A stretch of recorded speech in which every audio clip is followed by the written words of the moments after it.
Debidwar পান্নারপুল two বাখাবাদ bypass সড়কের খন্দক জায়গা সংস্কার করে দিলেন বাংলাদেশ জামায়াতে ইসলামীর দেবিদ্বার উপজেলা ও পৌরসভার নেতাকর্মীরা।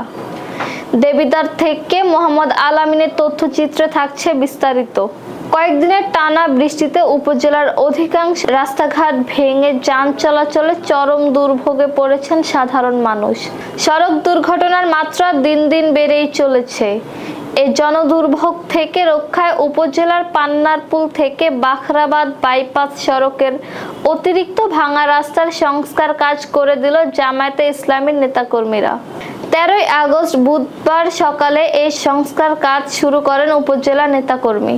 এ সময় উপস্থিত ছিলেন উপজেলার আগামী সংসদ নির্বাচনের জামায়াতে ইসলামীর মনোনীত প্রার্থী সাইফুল ইসলাম শহীদ সহ অন্যান্য নেতাকর্মী ও এলাকাবাসী। সাইফুল ইসলাম শহীদ উপস্থিত জনসাধারণের উদ্দেশ্যে বলেন, এই রাস্তাটি দিয়ে প্রতিদিন হাজারো যানবাহন ও অসংখ্য মানুষ চলাচল করেন। এই রাস্তাটির বিপর্যস্তের কথা কর্তৃপক্ষকে বারবার বলার পরেও কোনো ভূমিকা না নেওয়ায় বাংলাদেশ জামায়াতে ইসলামী কর্তৃক আমরা এই সংস্কার কাজের জন্য সিদ্ধান্ত গ্রহণ করি।